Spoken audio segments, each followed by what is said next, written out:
Then they waited for another 2 weeks or 3 weeks, and then they gave the people a second shot. What did they see? They saw that the IgG and IgA levels immediately continued to rise, which is what a booster is supposed to do. However, now listen very carefully. Look at this. This is a vessel wall. This is your blood.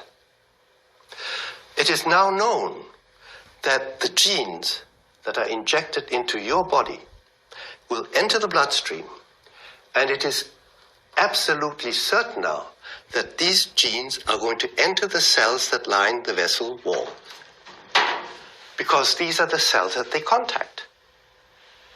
Now, what happens when the cells that line the vessel walls begin to produce these spikes?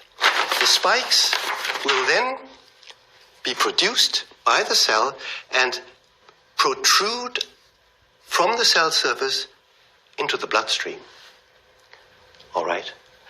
Now, these cells are going to be recognized by your lymphocytes that are born or given to you by the dear Lord to kill those cells that are making the virus or the virus protein, any virus protein.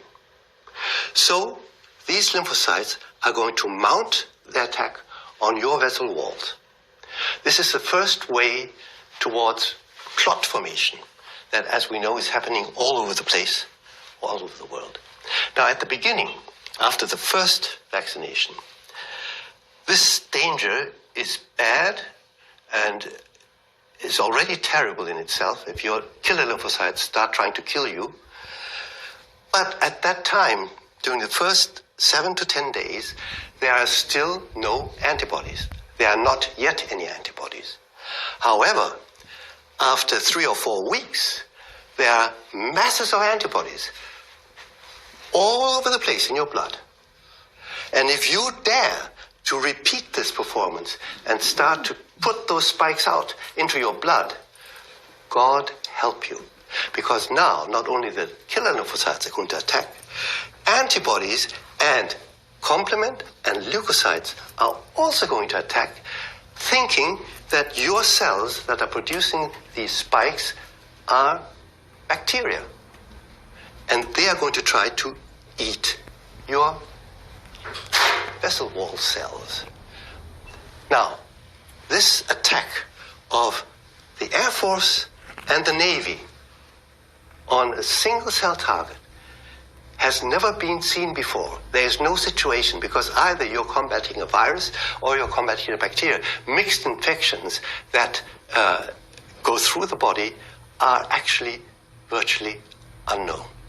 So we have the unique situation that has been created by the vaccination that is, in a way, extremely interesting, because no one knows what the outcome will be.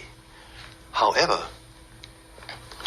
the vision is so horrible and so awful and terrifying that I myself don't really want to know the answer, and I don't want this answer to become known.